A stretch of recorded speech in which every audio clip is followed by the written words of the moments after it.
Welcome in, adventurers, heroes, dice goblins, villains, anti-heroes, whatever it is that you happen to be playing as. This is, of course, the Cloaks and Capes Podcast. I'm Robbie Landis. Here with me, as always, is my co-host, Kali Scales, and joining us is Diana of Roses, of the Rose. Yeah, I mean, I could go plural at any time, honestly. I just, I like the challenge of being a single rose. Hello, hi. Hi, thank you so much for giving us some of your time. It's so wonderful to have you here on the show with us. We have been reaching out and looking for all sorts of different creators to come onto the show and to guest with us. And from the moment I came back to TikTok, after being unceremoniously banned for reasons that TikTok still hasn't given me, as soon as I came across your channel, I knew that we needed to have you on the show. So thank you so much. Appreciate you being here. Thanks for having me. So the topic is one that has actually been requested. People want to know, and I think I'm going to put most of this blame on Kali, as she currently has, is it 1 or 2 polycules going in different campaigns? Whoa. I think I have one game that has 2 polycules in it. Oh, man. And then I have another game that has polycule. So I've got 3 polycules running. It's getting hard. I made a flow chart of who's with who, because in the polycule, not everyone is with everyone. Some of them are just with a couple people. So I've got a big flow chart of who's with who now. Yeah. Just an It's Always Sunny style, that dude standing in front of the corkboard. That all right, is... this person's sleeping with this person, but only this person's unavailable. That is my life every Wednesday night. Yeah. Yeah. So romances is what we're talking about today. Romances in D&D tabletop RPGs. And I struggled when preparing this show for where to even start with this topic. And I think what might be most interesting for people is we love being able to sort of share our stories here. So I'd kind of like to know, what was your first experiences with a relationship or with romance in D&D or any tabletop RPG, whatever it happened to have been. And Diana, since you are our guest, if you'd like to start off for us. Yeah, I love playing hot seat when I guest. It's kind of a hard say, mostly because I've been playing for 10 years now, on and off, and it's always really short bursts of one-shots or small campaigns or campaigns that have been recorded and then died and things like that. Very first experience would have been, I think, my first time ever playing D&D. I don't know if this kind of doesn't count, because it was a little bit backwards. This was back before safety tools were really a thing, as popular as they are now. This is back before people sat down and talked about it above the table. And I had started on this slope of my first ever D&D character having a romance with one of my friend's D&D characters.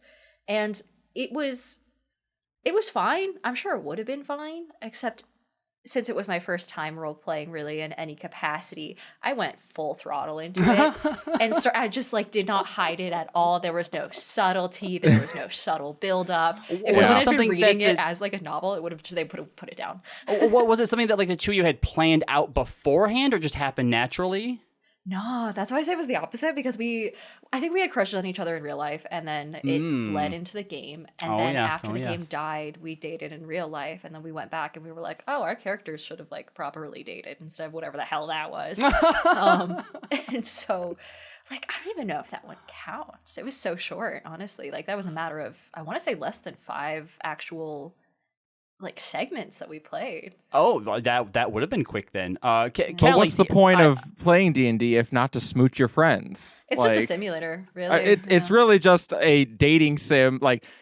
In 5 more years, when no one goes on dates anymore, it's just going to be tabletop. That's all.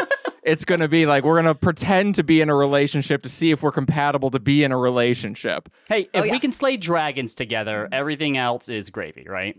Yeah. It's the new, way cooler version of making yourself as a sim in The Sims and then your crush as a sim in The Sims and then see what happens. All right, guilty of doing audience. that, by the way. Yeah, I used to always, for me, because I was never really The Sims, but in like, the Final Fantasies, like RPGs, the main character will always be myself, and then the other characters are my friends, and like, the main love interest is the crush. So like sometimes I'll go back to like games from 10 years ago and like be reminded of who I named the characters after. Man. It's kind of like when you see like a Facebook post from 10 years ago and you go, oh no, I can't believe I said that out loud. Hate that. Yeah. Oh. So my first one actually involves Kali. Before we do that, Kali, I actually want to know what your first experience with relationships was. My first one was in a Song of Ice and Fire game that I was playing in, and my character ended up going to end well if it was a Game of Thrones game. It ended up weird, I would say. Sarah's character and my character, she was like a priestess, and my character was supposed to be like of the cloth and shouldn't have been able to go up, but he had a huge crush on her. And then he became she during the course of the game because, of course, I'm trans, so I want all my trans allegories. And they ended up having like this forbidden romance, which was great because Sarah and I weren't dating at the time and we were both dating someone else. But, it was kind of foretelling the future because now Sarah and I are married. So, it worked out. Sweet. But that was my first time doing like a real romance in a game. All right. Well, spoilers. Mine doesn't end with the two of us getting together. No. No, it doesn't. This was actually recently in the past, like 3-ish years maybe. The two of us were in a campaign together, and she had made her character, I had made my character, which was a changeling with all sorts of emotional issues and not being able to connect with people, but understanding people and not knowing how to bridge or like use that information. And because we were streaming it, we have a shared audience who, for the longest time, since podcasts before this, would always like fanfic ship our characters together for some reason. And there were a lot of people in our community, like when we were doing Limp Break Radio, who shipped you and me together. That was weird. Yeah. So they started doing that with the characters, and it kind of just so happened to end up that way. And so there was a lot of fumbling. My character will they, won't they? was a disaster in every sense of the word. To the point where the first time when her character said "I love you" to my character, it surprised both of us. Really? And her reply was my reply, which was, "Yup." No way. Oh, there's a clip of it out there, and you can see my soul leave my body as I go, "I love you, Zana," and she goes, "Yup," and that was the end of the scene. Yep. No, was it ever addressed? It got better. It was, yes. Because from there we then had to go and fight the sun god who was trying to destroy the world, and we, beat him and used a wish of divinity. Blah blah blah blah blah blah. Fast forward 3 years. Zana found her comatose, nursed her back to health, and the first thing she said when she woke up was, "I'm sorry, I love you too." Oh, it was sweet. Yeah. Really sweet. Yeah. Overall, I think it worked out. And so as I've been thinking about this, though, so my next question after that was, how has your, I guess, opinion, perception, or your thoughts of romances in tabletop RPGs, how have they changed since then?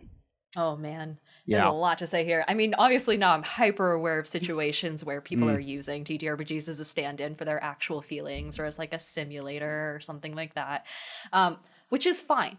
Nothing wrong with that. I'm going to stare directly into the camera when I say this. I'm so sorry for audio-only listeners.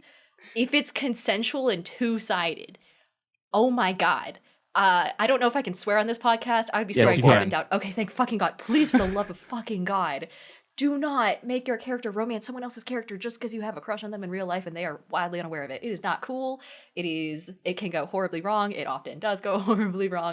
Yep. So now I have rules in my games where, as a DM and as a player, part of my Session Zero character sheet, Session Zero like document, checklist, things like that, is people have to state right off the bat whether or not they are okay with PC to NPC romances, PC to PC romances and NPC, they can't help. They're going to get that regardless. And they can change that answer at any time. Yep. It's a very flexible session 0 document. And specifically with NPC to PC romances, I always tell my players, like, if I'm the DM and I'm playing an NPC, I'm not going to hit on you. You have to initiate it, and then you have to tell me above the table that this is actually what you want, and then we'll work out story beats. Like, we are going to plan this and make sure you are actually cool with what it could potentially look like. We're going to think it out fully, and I need your, like, express consent. Same with PC to PC. Like, if you're planning on doing something in-game with someone, both those people have to come up to me individually, if I'm the DM, and state their intention to do that. And I want to emphasize individually, too. I don't want them to come to me together. I mean, they can, but I also need to hear it from them when they're not in the same room, just to be extra sure that there's nothing weird going on there. Because I've had issues with that in the past, where some wildly inappropriate match has happened, and it was very clearly an indicator of someone's real life feelings that were also wildly inappropriate. Yeah. First of all, just really quick, you can't tell any of the other guests, but because you just segued so perfectly into our next subject with that, you are now favorite guest of the show. So. Oh my God. Amazing. Yeah. I've always wanted to be a favorite guest. But all of those things that you just said, we have the exact same thing set up for ours, including like little check boxes for each of the characters where it's like romance, PC, NPC, yes, no, ask for, like, are you okay with flirting? Because flirting happens heavily in our games, romance or not. But to your point, what I always say is that if you want it to go beyond that, if you start to think like maybe there's something there, yeah, you have to come to me, because the DM is in a position of power, and so there's that whole idea of like the power dynamic where if I as a DM try to push that, you might think, well, because you're the DM, like maybe there's some reason this is happening, right? There's like some importance to it. So like, sorry, Cal, I didn't mean to interrupt you and then go on longer than I did. What were you going to add there as well? Oh, I was just going to say, yeah, I mean, consent for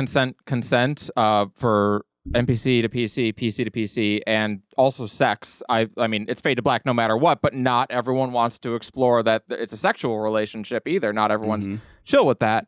And it is one of those things where, as you say, as the DM, players can kind of take it like, oh, you're pushing for this, it must be part of the story. I'm supposed to do this.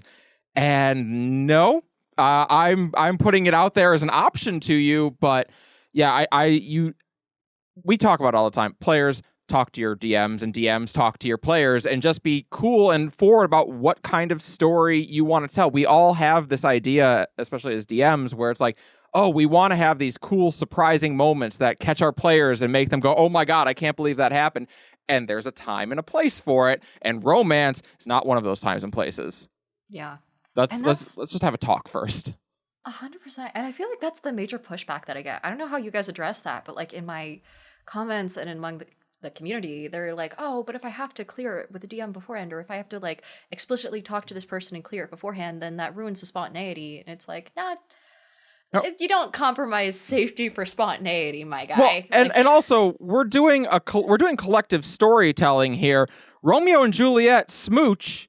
That's in the script. It wasn't spontaneous that the person playing Romeo and the person playing Juliet decided to smooch. Sorry, it was part of the story. Well, I mean, sorry for those of you who are still rocking out your 1800s literature course. Well, and I think also when it comes down to it, because you're right, Callie. When it comes to where I think D&D and tabletop RPGs have moved as this narrative, this collaborative narrative, there is obviously still spontaneity there as well. But the way that I've started to look at it is as a story, there's tons of different ways that we can tell stories, right? We do it through movies, we do it through books, television, video games, and one of the big messages that I've sort of been trying to really push to people is the idea that when you're playing your character, like, yes, you are your character, but there's like a separation there. And especially when your focus is on the narrative, you have to keep in mind that what you know and what your character know are separate things. And while your character shouldn't be using that knowledge, you can use that knowledge, right? And so when we read books, we know what characters are thinking, and it enhances and it adds to the story. So while you may think announcing your crush to the person in the party, you know, as you're about to march into battle or whatever, is going to be really, really cool and really, really epic. To your point, Diana, about safety, if they're not comfortable with that moment of spontaneity now has ruined the session. They're off guard. There could be all sorts of emotions could be going on, all because you wanted to be spontaneous. And if the idea here is that we want to tell a good story, talking about it beforehand prepares both sides so that you are both equipped to be able to elevate that moment. Mm-hmm. And it does suck to some degree that it's one of those situations where the DM really has to be more authoritative and keep up, like more of a referee in situations where it might be uncomfortable to be, but that's how it goes. It takes a little bit of confidence, but well, and that's the job too. Like you're signing up ultimately as the DM. Your job is everything else is window dressing. You have two jobs at the table. Make sure everyone has fun and make sure no one feels uncomfortable. Make sure no one feels, and when I say uncomfortable, I don't mean like, ooh, this is a difficult subject that we're talking about in game. That can be part of the story. When I say uncomfortable, I mean like, hey, I'm still having fun at this table. And I don't want to leave. Like that's what I mean when I say uncomfortable. Those are really all you're there to do as the DM, is to referee it and kind of maintain that level of we're all having fun and we all feel like we're comfortable at the table. Outside of that, it is what it is. And like romance and sex are intrinsic parts of human nature. And we all have, even if we're ace or aro, we have experiences that tie into romance and sex, even if it is a departure from them and not wanting to partake in it. That is also part of the human condition. And so it's good that we can explore these things, but we also just have to be realistic and understand that for some people, there's a lot of emotions that are held that maybe we haven't gotten over, or maybe we're not prepared to deal with and don't want to deal with in our game that we play for 3 hours every week. So just be open and honest about where you're at. Talk to your DM, talk to your players, have something in your session 0 about romance, because you might have some players who are like, I don't want to touch it. I don't want to deal with it. And then you might have me in the game where it's like, yes, give me a sexy tiefling, make her damaged, I'll fix her. Or maybe even better, better, she'll break me. Even better. I'm fine with that. But like, yeah, whatever. Like, Robbie as my DM in 2 games is just like, it's so true. I will have you know, in your last game, you were the broken tiefling in an air genasi, and your adopted half-elven daughter fixed you. That's true. She did. Yeah. I mean, listen, it's important to play both sides of it so that you can understand how the other side is. You know, I actually want to talk about this idea of, you know, we say a lot, talk to your DM. And I saw another prominent creator bring this up, and I thought they actually made a good point. Because I feel like a lot of time we don't really go a lot in depth about what that means, you know, talk to your DM, because it's, and especially for something like this, it's an ongoing thing. In the campaign that Kali's in, that I run on Monday nights, the changeling from earlier that Kali dated in that game is in this campaign. It's a different timeline, a sort of what if type deal, where what if she didn't get away and from her abuser, father, guardian figure person, and find love there, and instead became an emotionless assassin who walls things off. And Kali's wife, Sarah, is currently in a romance with her and is breaking through walls. And we talk constantly, like every week, about stuff. If there's, you know, she'll even come to me just with stuff of like, what did she mean when this sort of thing happened, right? And it doesn't always have to be planning things out. If you do like the spontaneous things, you know, once things are kind of going in a direction, even just the idea, go to your DM and just let them know how you're feeling. Yeah. Right? That could give them inspiration for where things could go. It could help them maybe see if there are any sort of like warnings or signs of directions that they may be going to maybe try something different, or to let you know, or just this idea of when we say talk, literally just open a dialogue every week, check in, kind of see what happens, sort of where things go from there. Yeah. I mean, ultimately, in DMs, it's about setting expectations with your players. The last thing you want to do is be setting your players up for one thing and have them, kind of getting in their mindset of like, okay, here's the things that I'm going to have to deal with. Here's the things I'm going to have to pray. And then either none of that happens or it just goes completely in a different direction, which sometimes the DM has a plan and then the players do something insane and you're like, all right, I guess we're changing up the plan. Nothing survives the players. Cool. Oh, but, yeah. But ultimately, it's about staying in touch, and players, don't be afraid to tell your DM what kind of story that you want to do. You mentioned my very damaged tiefling that we played with Ember, and from the very beginning, we talked about how her story was one of what is redemption? Is it possible to attain? Is it a status that you can achieve, that you are redeemed, or is it something you now have to struggle with for the rest of your life? And we knew from kind of the beginning there was never going to be a nice, tidy, neat ending for that character. It was going to be something kind of messy. So when it was something kind of messy, I don't come away from the game going, well, that's disappointing. We didn't actually get her anywhere. Like, well, another I think really good example from that campaign as well is there was a big time skip in there where your love interest had kind of vanished, maybe kidnapped, and Ember had tried to reach out to her multiple times through magical means, never got anything back. So it's like she got kidnapped, she's gone, she's just gone. And then she kind of came back on the scene and had replied, was just like, I'm sorry, I'll explain everything soon.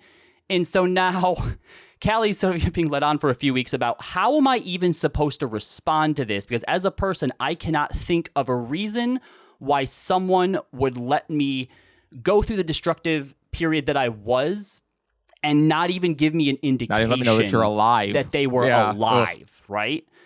And I could have just said like, well, I guess we'll just see what happens.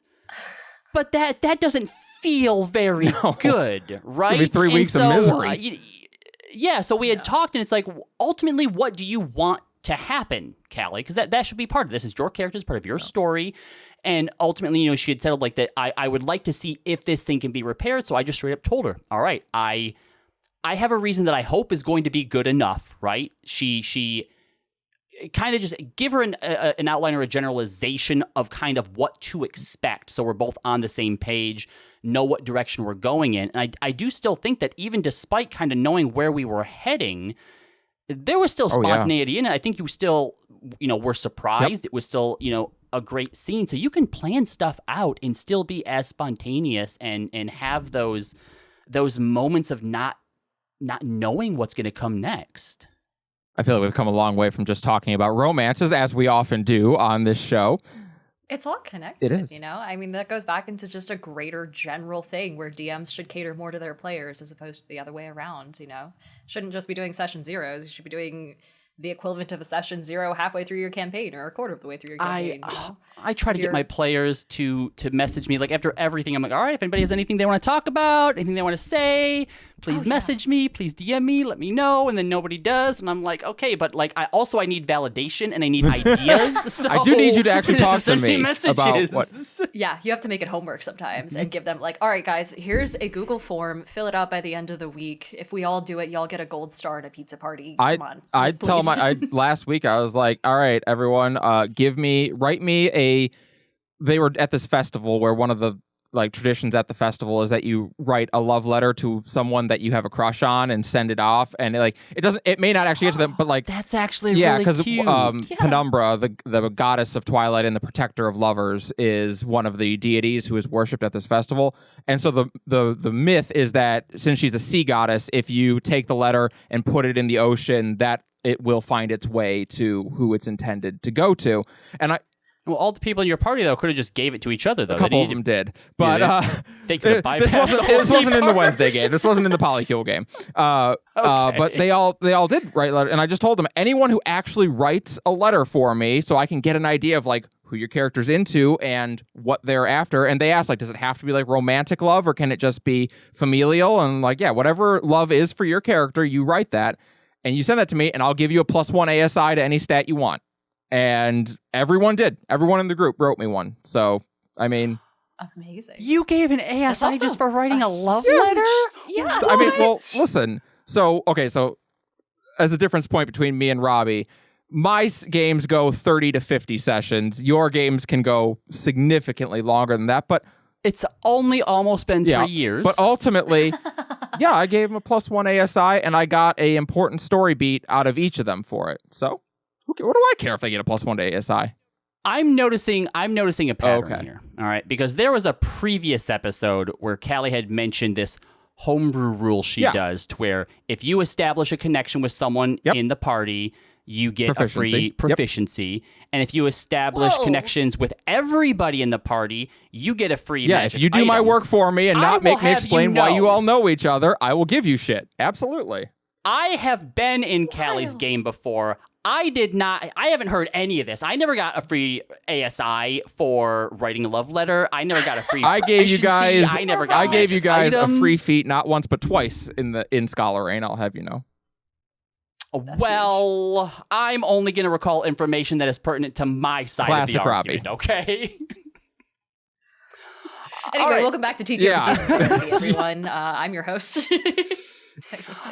So there's another aspect of this. We're going to kind of shift a little bit now because I think I'm just curious and I don't know how or where this is going to go.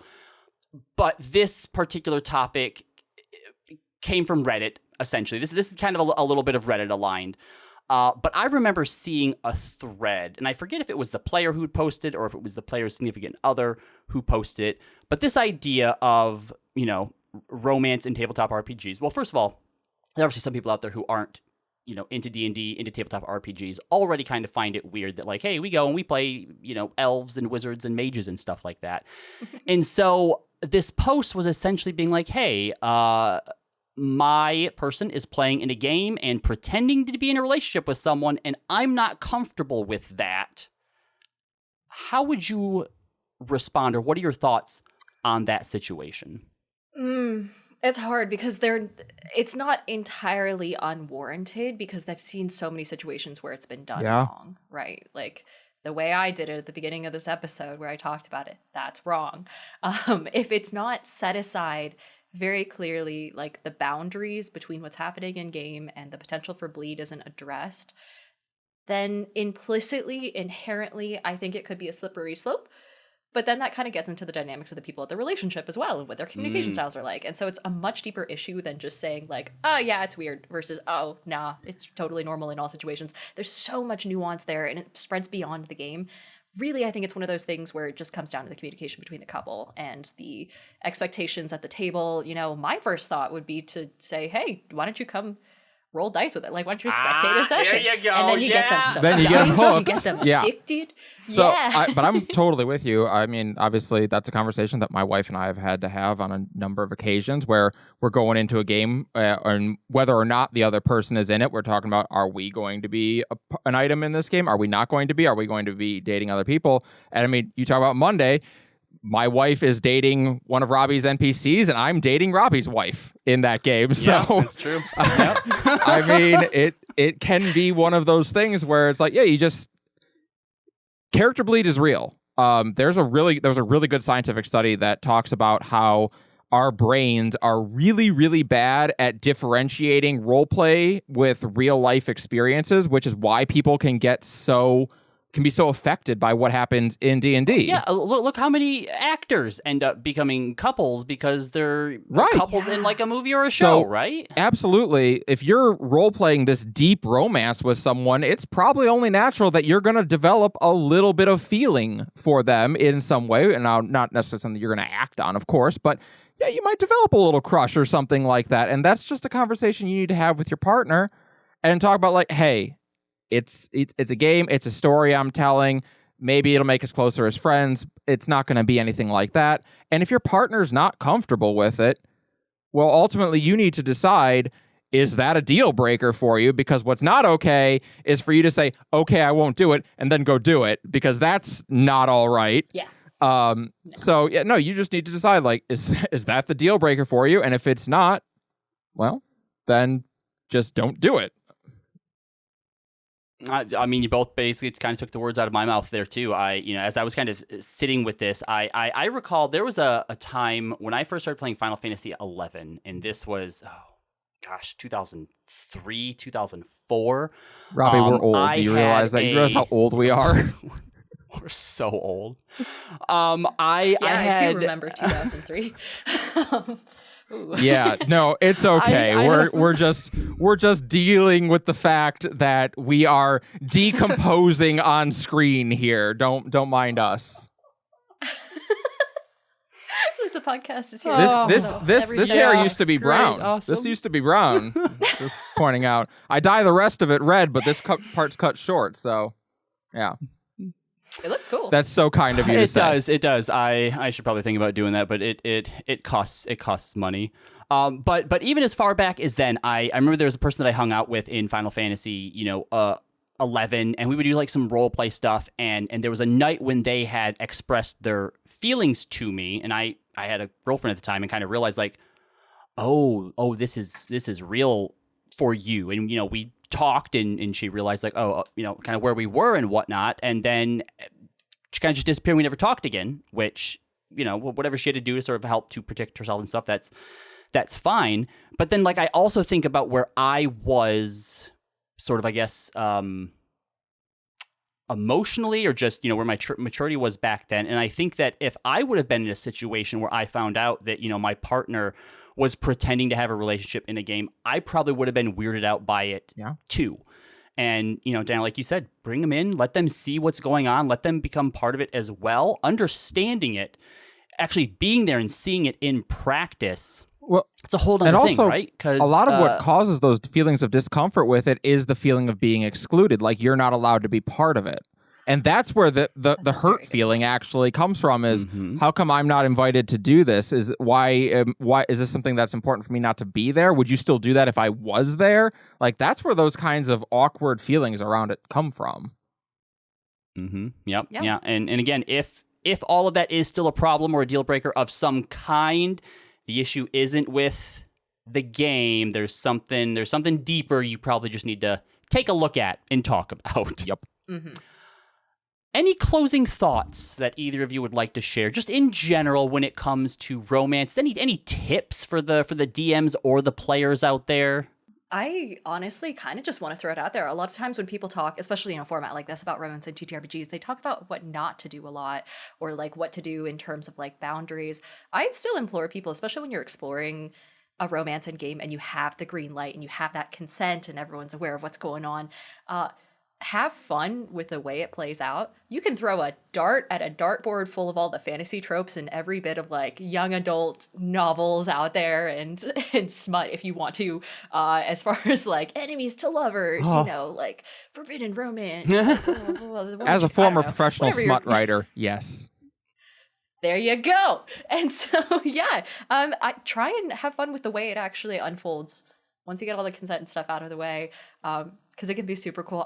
Earlier today, I've been on camera all day. Earlier today, I was part of a mini series as a special guest on something, and I did just like this super quick, like my character was like the super confident, like badass woman, pirate captain, sort of no one touches her, everyone fears her sort of thing, who ran into my friend's character, who, I don't want to spoil who it is, but friend's character was just this absolute ray of sunshine, completely like no book smarts at all, just like bumbling around, and somehow just gave my character a look, and my character just like folded immediately. Like, they had such an enemies to lovers sort of thing going on.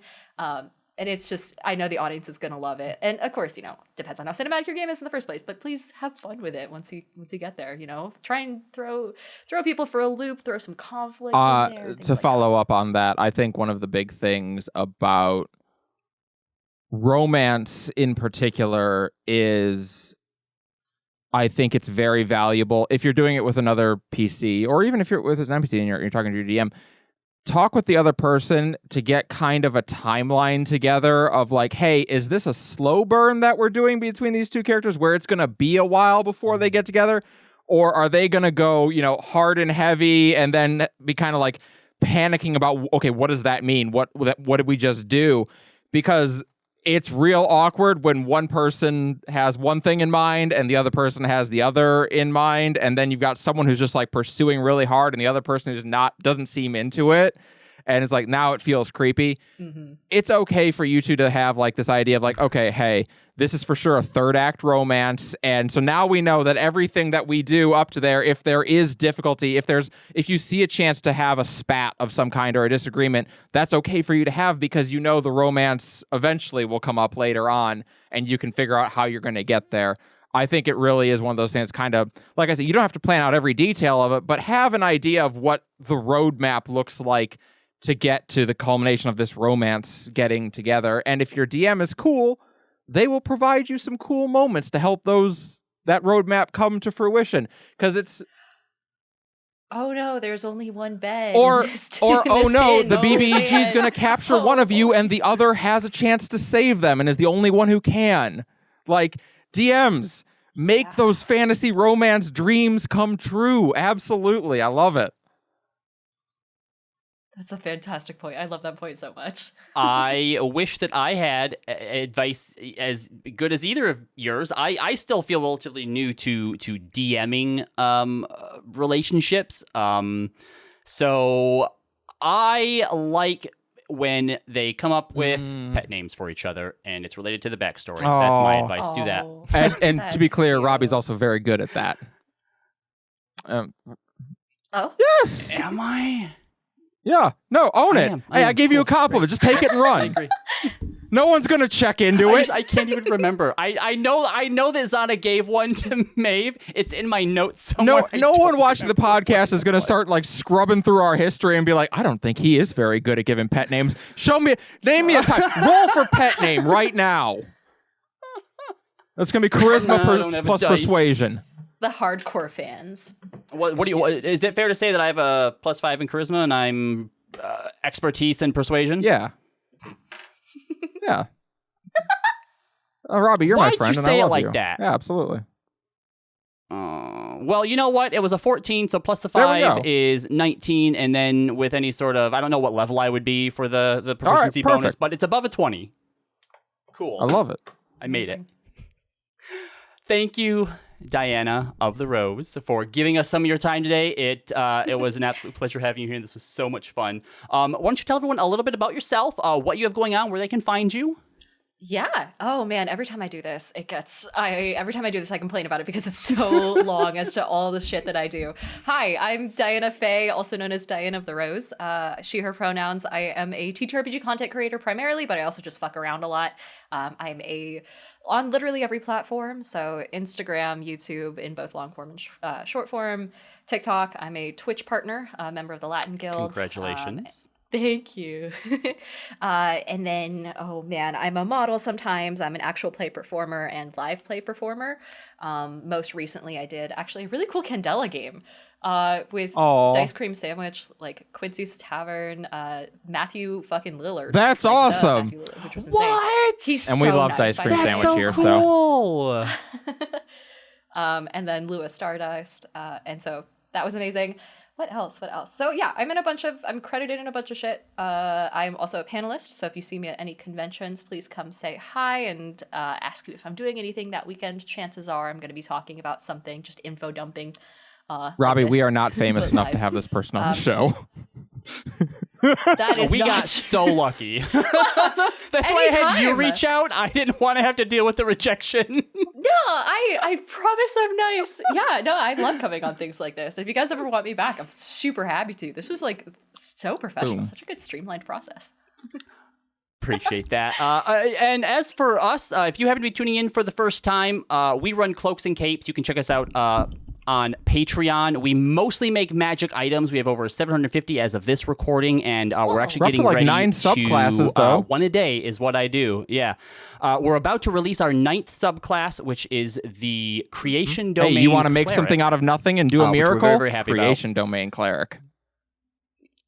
Yep. So go ahead and check that out. And of course, you can find us on the social medias that we do. Cloaks and Capes Tabletop RPG is Instagram, Threads, and Tumblr. So until next time, everybody, what do I do for outros? I don't remember. Keep watching or listening if you're on the podcast. Hashtag I'm nailed bad it. at this. We're pros.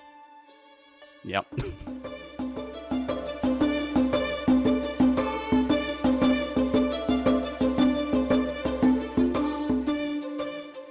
The Cloaks and Capes podcast is created by the support of its listeners and generous Patreon donors. Special thanks to our myth makers and legends, Heartslot, Dolvik, Celtic Crow, Darkflux, Gamergal, Strix River, Tater Thoughts, and Capelli. Views and opinions expressed on this program are solely those of its hosts. Editing and production by Aaron Pillen and music provided by Aidan Hageland. If you want to support the Cloaks and Capes podcast, check out our Patreon over at patreon.com/Cloaks and Capes. And check us out on Threads and Instagram at Cloaks and Capes TTRPG. Yeah. That's so They were cute. both very, very damaged individuals who barely formed one competent person together. Mm-hmm.